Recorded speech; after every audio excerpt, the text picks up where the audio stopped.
चुनाव मतलब न्यूज 24।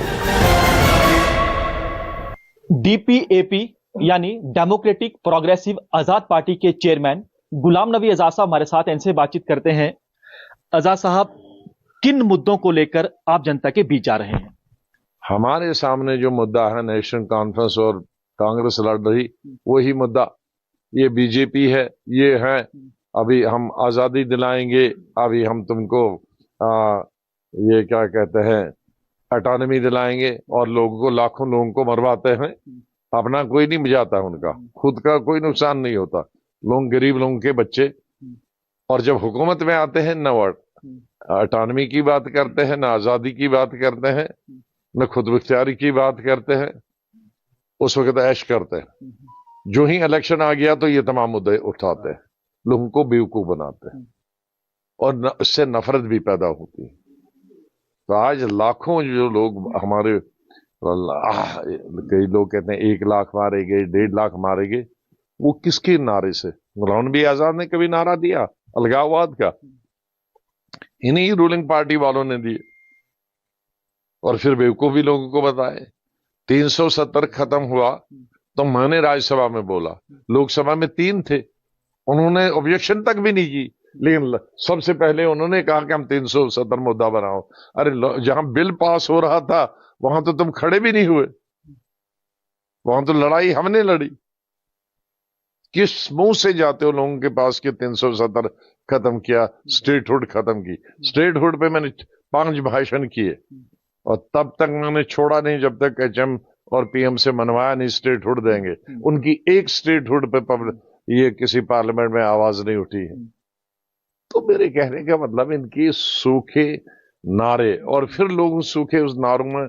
हमारी मुसीबत यह है कि जनता इतनी शरीफ है, सूखे नारों में जल्दी बह जाती, ये नहीं देखती है कि इन्होंने कुछ किया है या आगे कुछ करेंगे, और 5 साल अगर आएंगे तो ये फिर कुछ करेंगे।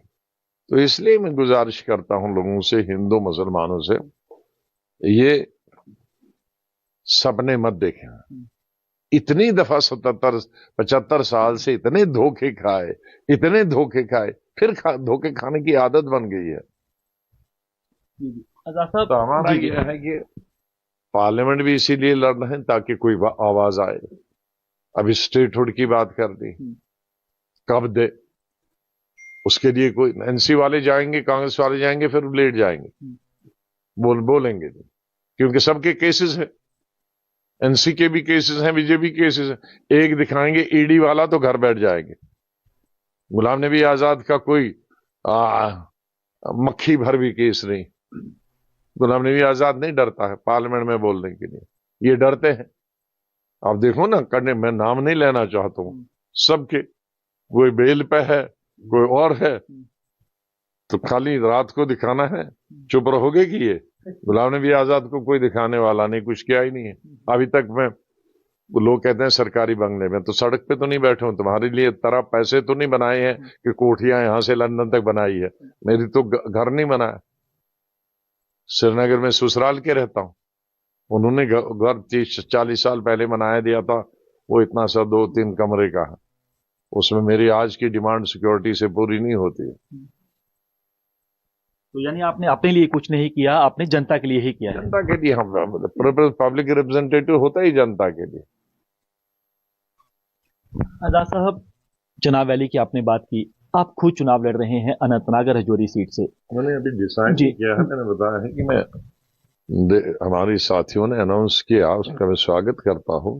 लेकिन बहुत सारे हमारे चुनाव वाले कहते हैं कि आपने तो कहा था कि मैं उधर छोड़ के आया दिल्ली, और अब मैं स्टेट में ही रहूंगा, और फिर डबल शिफ्ट करूंगा, ट्रिपल शिफ्ट करूंगा, तो उसका क्या होगा? तो इसलिए वो जम्मू में भी हमारे कई लोग हैं, राजौरी वाले भी हमारे लोग हैं, चुनाव रैली तो बिल्कुल ही कहते हैं कि आप तो छोड़ के आए थे कि अब आखिरी में हमारी सेवा करें, हम आपकी सेवा करें, हम आपकी सेवा करें, तो घर वापस लौटे तो अब फिर बाहर जाने की बात करते हो।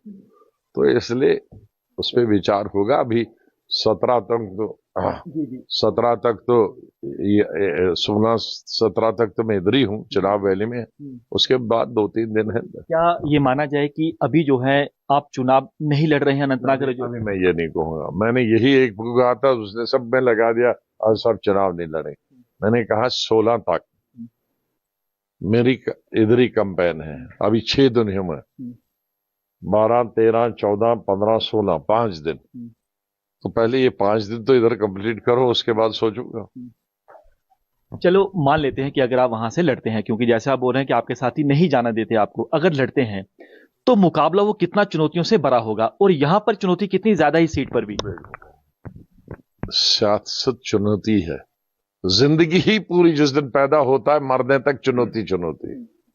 बिजनेस में चुनौती, खेती में चुनौती, सड़क में चुनौती बनाने की, पुल बनाने की चुनौती, मिनिस्टर इलेक्शन लड़ने की, सरपंच की चुनौती, बीडीसी बनने की, डीडीसी मेंबर बनने की, एमएलए बनने की।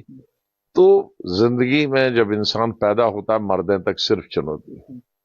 आजाद साहब, जो आपके में नहीं देता। जी जी, जो आपके विरोधी हैं वो ये सवाल कर रहे हैं कि अगर आपने चुनाव लड़ना था, आपने उधमपुर लोकसभा सीट से क्यों नहीं लड़ा? आपने सरूरी साहब को उम्मीदवार बनाया, सीधे तौर पर जो इसका नुकसान है वो कांग्रेस के उम्मीदवार को होगा और फायदा भाजपा का होगा। वो कैसे कह सकते हैं उनको फायदा होगा? हमने पहले खड़ा किया था तो कांग्रेस और एनसी को अगर बीजेपी को हराना था वो हमारी मदद करते। तो इसलिए बीजेपी को जिताने के लिए वो काम कर रहे हैं, हमारे वोट काट रहे हैं। चुनाव वैली में मेरे वोट थे, तो एनसी और कांग्रेस बीजेपी को जिता रही, जिताने के लिए काम कर रही है। मोदी जी ने आज कहा है कि असेंबली चुनाव भी जल्द होंगे और जो स्टेटहुड है वो भी रिस्टोर होगी। आप किस तरह से देख रहे हैं? अब वो तो मैंने पहले ही बताया कि जब हमने पार्लियामेंट में 1 महीना लोगों ने एक ही स्पीच देखी, मैं उसके बाद मैंने 6 स्पीचेस भी की हैं। तभी मनवाया था पीएम से और एचएम से, लोकसभा में भी राज्यसभा में भी, कि हम स्टेटहुड देंगे।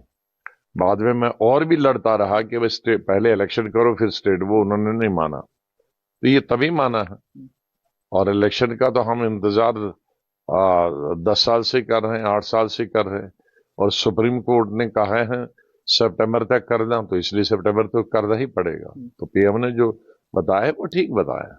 जो बीजेपी कह रही है एनडीए 400 पार, आप क्या लग रहा है? मुझे हर आदमी कहता है, कांग्रेस पार्टी भी कहती हम सरकार बनाएंगे, वो भी कहते हैं सरकार बनाएंगे। तो हर स्टेट कौन सी पार्टी कहती है कि हम सरकार नहीं बनाएंगे, फिर वोट कौन देगा? इसलिए वो नई बात नहीं है। फारूक साहब ने कहा है कि हमने आपकी पूरी मदद की, लेकिन आप उनके ही खिलाफ जो है वो बयान दे रहे हैं, क्या कहना चाहेंगे? अगर मैं उनकी क्या मदद की है तो उसके लिए 100 बुक किताबें, वो तो छोड़ के गए थे लंदन, देश ही छोड़ के गए थे, मैंने लाया उसको। सिर्फ एक आखिरी सवाल आपसे ये रहेगा कि जो 2 यात्राएं राहुल गांधी ने निकाली हैं, आपको लगता है कि इसका फायदा मिलेगा कांग्रेस को? अब वो राहुल गांधी जाने और फायदा और नुकसान हो जाना, मैं उस पर क्या कह सकता हूं। इस सीट का विश्वास है कि जनता आपको साथ देगी, जीत का सहरा बांधेगी आपके उम्मीदवार पर? अगर आप खुद भी लड़ते हैं तो जनता साथ देगी? जरूर देगी, क्यों नहीं देगी। मैं कहता हूं अब ये जनता को सोचना है कि खाली सूखे नारे देने वालों का समर्थन देती है कि काम करने वालों। शुक्रिया आजाद साहब हमसे बातचीत करने के लिए।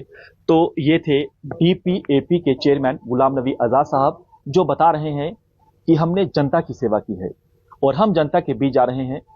जनता को ये विश्वास दिला रहे हैं कि हमने जो पहले आपसे वादे किए वो पूरे किए, लगातार हम जनता के बीच आते रहे, और अब भी हमें पूरा विश्वास है कि जनता हमारे उम्मीदवार के सर पर बांधेगी जीत का सहरा। कैमरामैन पवन के साथ पंकज शर्मा, न्यूज़ 24 डोडा। को पावर्ड बाय राकेश मसाले, असली स्वाद बांटने से बढ़ता है। सिग्नेचर फाइनेस्ट सिल्वर इलायची, a premium product from Dilbagh. Associate sponsor, नजदीकी डीलर पर जाएं, UTL solar sun plus free पाने का मौका पाएं।